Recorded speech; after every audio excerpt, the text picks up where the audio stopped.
그날 저녁 나는 문자를 지우지 않았다. 읽고 나서 바로 지우는 게 늘 습관이었는데 그날은 손이 멈췄다. 지우지 않은 건 대답을 하겠다는 뜻도 기다리겠다는 뜻도 아니었다. 그저 남겨두고 싶었다. 윤정자는 74이었다. 사람들은 그녀를 조심성 많은 분이라고 불렀다. 말도, 행동도, 감정도 쉽게 드러내지 않는 사람. 정자는 그 말이 편했다. 조심스럽다는 평가는 사람들이 더 깊이 묻지 않겠다는 뜻이었으니까. 남편은 6해 전 세상을 떠났다. 그 이후 정자의 하루는 간단했다. 아침엔 물을 끓이고 약을 먹고 창문을 열고 라디오를 틀고 점심엔 간단히 먹고 저녁엔 불을 하나씩 끄며 집을 정리했다. 그 사이에 누군가의 이름은 없었다. 그래서 문자를 지우지 않은 일이 정자에게는 조금 낯설었다. 문자는 오후 6시 조금 넘어서 왔다. 어머니, 잠깐 괜찮으실까요? 발신자는 딸의 남편이었고 정확히 말하면 이제는 딸의 전 남편 최도윤. 정자는 문자를 한 번 더 읽었다. 짧았고 이유는 없었다. 이유가 없는 말은 사람을 망설이게 만든다. 여기서 정자는 문자를 지울 수 있었다. 아무 일도 없던 것처럼 저녁을 먹고 잠자리에 들 수 있었다. 하지만 그녀는 문자를 닫지 않았다. 그대로 두었다. 초인종이 울린 건 7시가 조금 넘어서였다. 정자는 놀라지 않았다. 놀라지 않는 자신이 조금 이상하다고 느꼈을 뿐이다. 문을 열자 도윤이 서 있었다. 아무것도 들고 있지 않았고 표정은 조심스러웠다. 너무 조심스러워서 정자는 그가 여기 오기까지 얼마나 많은 말을 삼켰는지 짐작할 수 있었다. 어머니. 그의 인사는 낮았다. 정자는 고개를 끄덕였다. 이 시간에 무슨 일이니? 정자의 목소리는 평소와 같았다. 차분했고 거리를 유지하고 있었다. 잠깐만 말씀 좀 드려도 될까요? 그는 여전히 이유를 말하지 않았다. 그래서 정자는 그 이유가 하나가 아니라는 걸 알았다. 여기서 정자는 문을 닫을 수 있었다. 지금은 안 된다고 말하면 오늘은 끝낼 수 있었다. 하지만 그녀의 시선은 현관 옆 탁자 위에 휴대폰으로 잠시 갔다. 지우지 않은 문자. 들어와. 정자의 말은 짧았다. 허락이었고 동시에 자기 자신에게 하는 질문이었다. 집 안으로 들어온 도윤은 신발을 가지런히 벗었다. 그 동작이 정자를 잠시 멈추게 했다. 아직도 이 집의 규칙을 기억하고 있구나. 차는. 정자가 말을 꺼내려 하자 도윤은 고개를 저었다. 괜찮습니다. 그 대답이 너무 빠르게 나와서 정자는 그가 머무를 시간을 스스로 제한하려 한다는 걸 느꼈다. 거실에 앉자 정자는 휴대폰을 뒤집어 놓았다. 화면이 보이지 않게 지우지 않았지만 마주하고 싶지도 않았다. 딸은. 정자가 말을 꺼내자 도윤은 고개를 저었다. 모릅니다. 그 말은 단정했고 정자는 더 묻지 않았다. 묻는 순간 이 만남에 이름이 붙을 것 같았기 때문이다. 잠시 침묵이 흘렀다. 정자는 라디오를 켤까 하다가 그러지 않았다. 소리가 이 시간을 정리해버릴까 봐 두려웠다. 어머니. 도윤이 조심스럽게 말했다. 정자는 고개를 들었다. 오늘은 누군가와 잠깐만이라도 이야기를 하고 싶었습니다. 그 말은 부탁이 아니었다. 설명이었고 고백에 가까웠다. 정자의 손이 무의식적으로 휴대폰 쪽으로 움직였다. 지우지 않은 문자. 그 선택이 왜 이렇게 무거워졌는지 알 수 없었다. 얼마나? 정자의 질문은 시간을 묻는 말이었다. 관계를 묻지 않기 위한 선택이었다. 오늘만. 도윤의 대답은 짧았다. 오늘만이라는 말은 언제나 내일을 부른다. 정자는 그 사실을 잘 알고 있었다. 정자는 잠시 눈을 내렸다. 그리고 말했다. 그럼 조금만.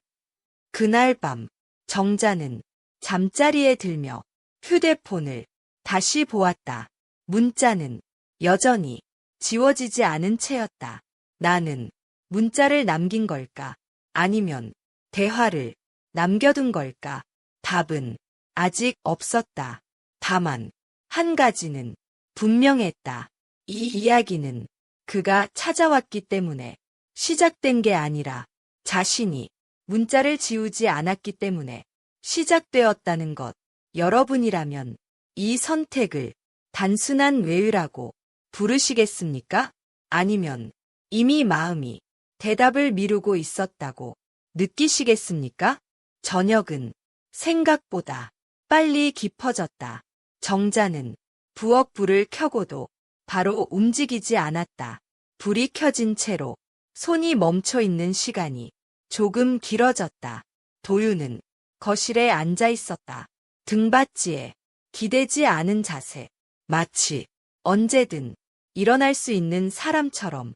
정자는 그 자세가 괜히 마음에 걸렸다.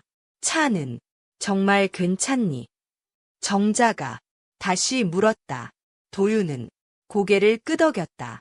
네, 잠깐이면 됩니다. 잠깐이라는 말이 오늘도 나왔다.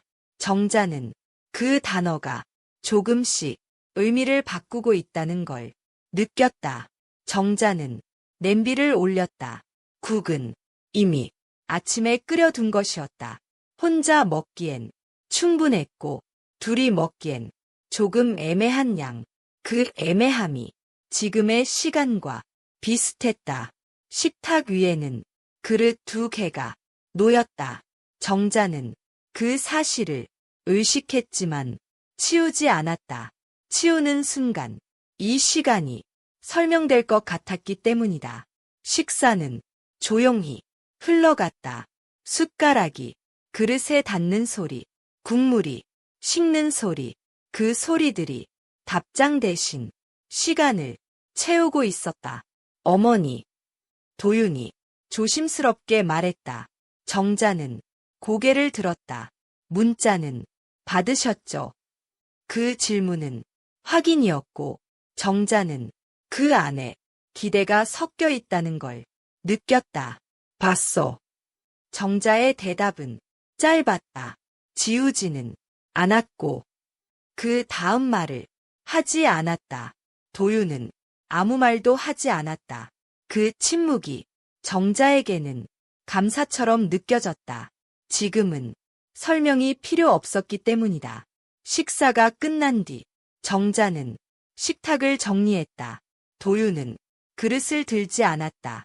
도와주려다 멈춘 사람의 손처럼 보였다. 정자는 그 멈춤이 마음에 들었다. 오후 9시 정자의 휴대폰이 울렸다. 딸이었다.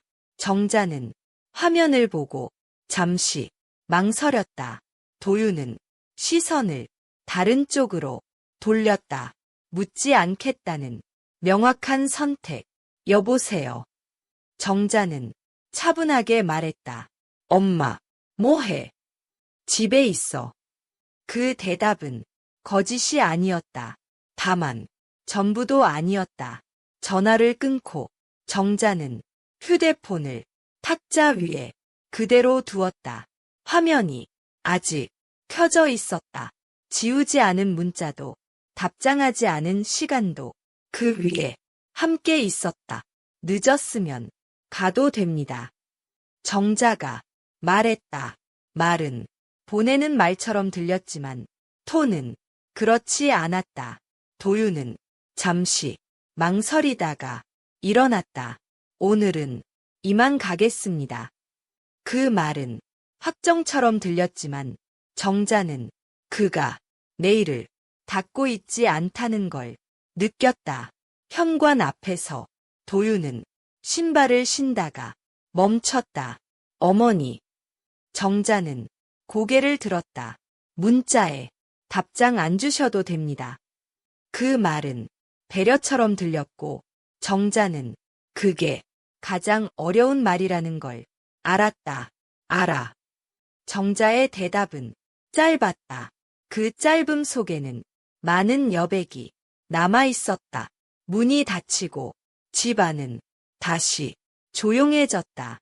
정자는 거실에 서서 한참을 움직이지 않았다. 휴대폰이 탁자 위에서 조용히 빛나고 있었다. 답장하지 않은 문자, 지우지 않은 선택. 정자는 천천히 휴대폰을 들어 화면을 켰다. 커서를 문자 입력창에 두었다가 다시 지웠다. 그날 밤 정자는 잠자리에 들며 스스로에게 물었다. 답장하지 않는다는 건 거절일까? 아니면 아직 이름을 붙이지 않겠다는 선택일까? 답은 아직 없었다. 다만 이건 분명했다. 지우지 않은 문자는 이제 단순한 메시지가 아니라 시간을 붙잡아두는 방식이 되었다는 것. 여러분이라면 이 침묵을 배려라고 부르시겠습니까? 아니면 이미 마음이 말보다 먼저 움직이고 있다고 느끼시겠습니까? 아침은 전날보다 조금 조용했다. 정자는 눈을 뜨자마자 휴대폰을 찾지 않았다. 예전 같았으면 알람을 끄고 시간을 확인하고 문자를 지웠을 것이다. 하지만 그날은 그 순서를 건너뛰었다. 부엌으로 가며 정자는 라디오를 켰다. 늘 틀던 시간보다 조금 늦었다. 라디오 진행자의 목소리가 공기를 채웠지만 정자의 마음까지 채우지는 못했다. 식탁 위에는 어젯밤 그대로 컵 2개가 놓여 있었다. 정자는 잠시 그 자리에 서서 그 컵을 바라보았다. 치울 수도 있었고 그대로 둘 수도 있었다. 정자는 그대로 두었다. 점심 무렵 휴대폰이 가볍게 울렸다. 문자였다. 정자는 화면을 보지 않고 잠시 손에 쥐고만 있었다. 알고 있었다. 누구인지. 어머니, 괜히 어제 불편하게 해드린 건 아니죠. 짧은 문장이었다. 변명도 요청도 아닌 확인에 가까운 말. 정자는 문자를 읽고도 바로 답장하지 않았다. 답장을 하면 어제의 시간이 정리될 것 같았기 때문이다. 정리된 시간은 다시 되돌릴 수 없다. 오후가 되자 정자는 시장에 나갔다. 늘 가던 길, 늘 사던 물건. 그러나 걸음이 조금 느려졌다. 사람들 사이에서 문득 도윤의 목소리가 떠올랐다. 낮고 조심스럽고 침묵을 서두르지 않던 말투. 집으로 돌아오는 길. 정자는 휴대폰을 다시 꺼냈다. 문자는 여전히 지워지지 않은 채였다. 그 아래 입력창이 비어 있었다. 집에 들어오자 정자는 창문을 열었다. 바람이 천천히 거실을 스쳤다. 그 바람이 집안의 공기를 조금 바꿔놓았다. 마치 사람이 다녀간 것처럼. 해가 기울 무렵 초인종이 울렸다. 정자는 놀라지 않았다. 놀라지 않는 자신이 이제는 조금 무서웠다. 문을 열자 도윤이 서 있었다. 오늘은 어제보다 조금 더 편안해 보였다. 그 편안함이 정자를 불안하게 했다. 어머니. 정자는 고개를 끄덕였다. 잠깐이면 됩니다. 그 말은 설명처럼 들렸지만 정자는 그게 이미 습관이 되어 가고 있다는 걸 느꼈다. 거실에 앉자 두 사람은 말을 많이 하지 않았다. 그러나 어색하지도 않았다. 정자는 그 사실이 가장 마음에 걸렸다. 문자 보셨죠? 도윤이 조심스럽게 말했다. 정자는 고개를 끄덕였다. 봤어. 그 한마디가 충분했다. 답장은 괜찮습니다. 도윤은 다시 말했다. 정자는 그 말이 배려인지 자기 방어인지 구분하지 않았다.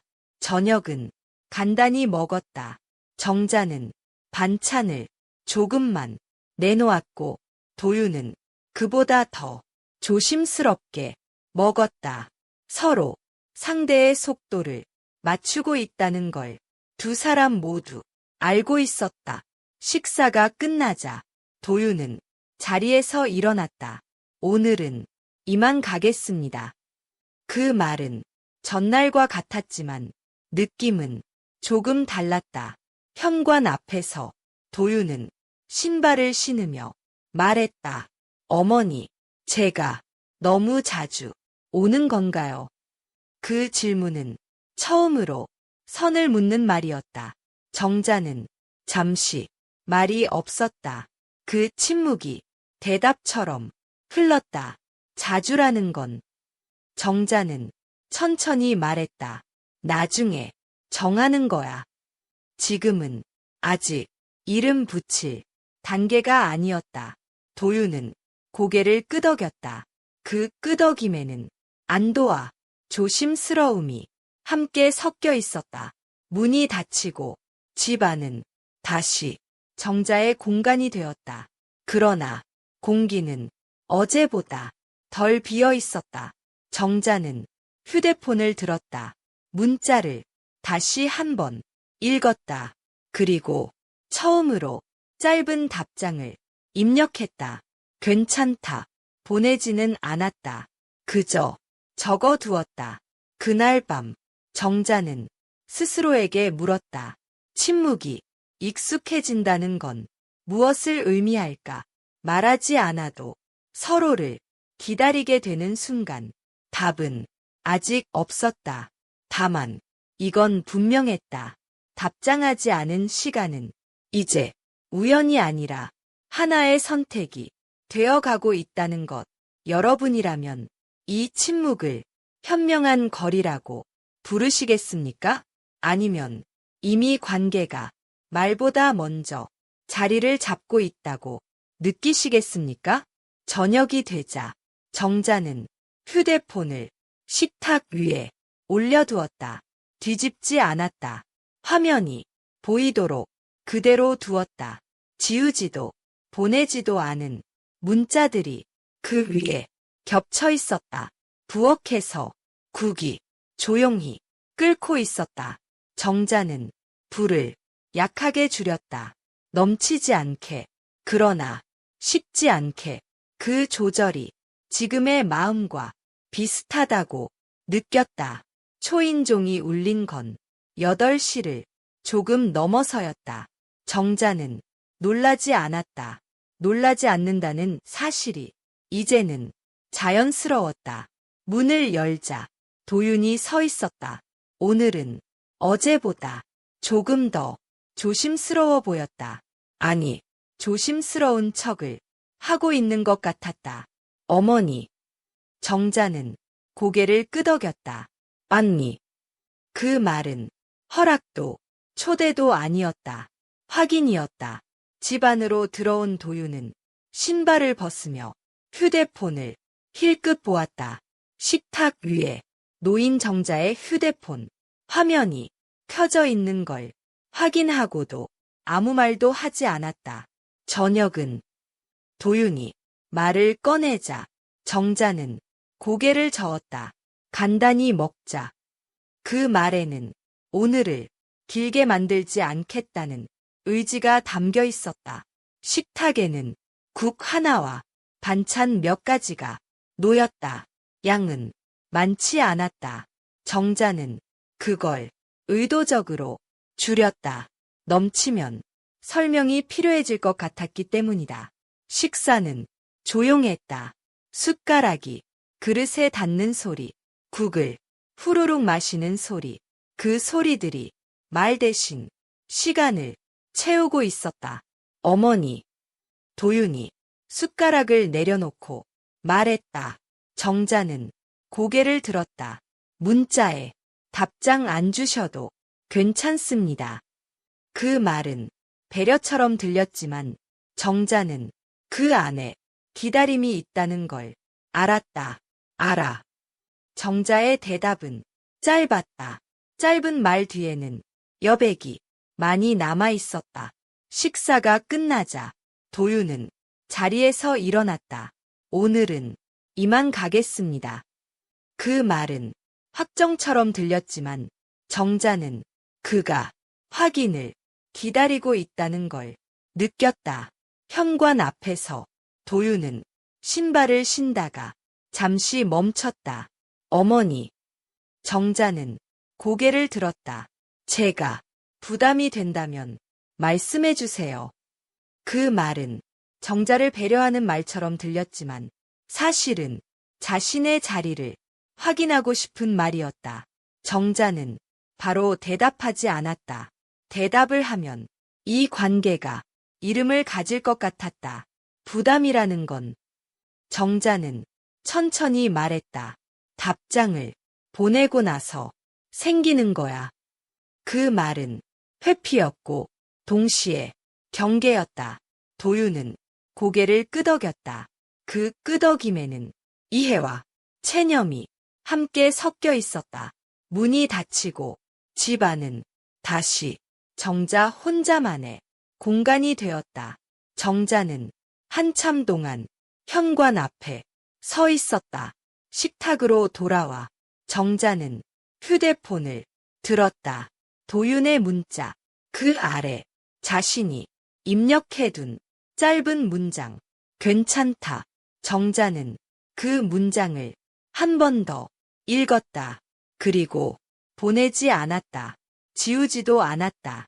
그 대신 휴대폰을 탁자 위에 다시 내려놓았다. 화면을 아래로 향하게 잠자리에 들기 전 정자는 스스로에게 물었다. 보내지 않은 답장은 거절일까? 아니면 아직 하루를 더 열어두겠다는 선택일까? 답은 끝내 나오지 않았다. 다만 이건 분명했다. 지우지 않은 문자도 보내지 않은 답장도 모두 정자의 선택이었다는 것. 정자는 불을 끄고 방으로 들어갔다. 휴대폰은 거실에 그대로 두었다. 밖은 조용했다. 그러나 정자의 하루는 완전히 정리되지 않았다. 여러분이라면 이 보내지 않은 답장을 현명한 침묵이라고 부르시겠습니까? 아니면 이미 마음이 하루의 끝을 조금 늦추고 있었다고 느끼시겠습니까?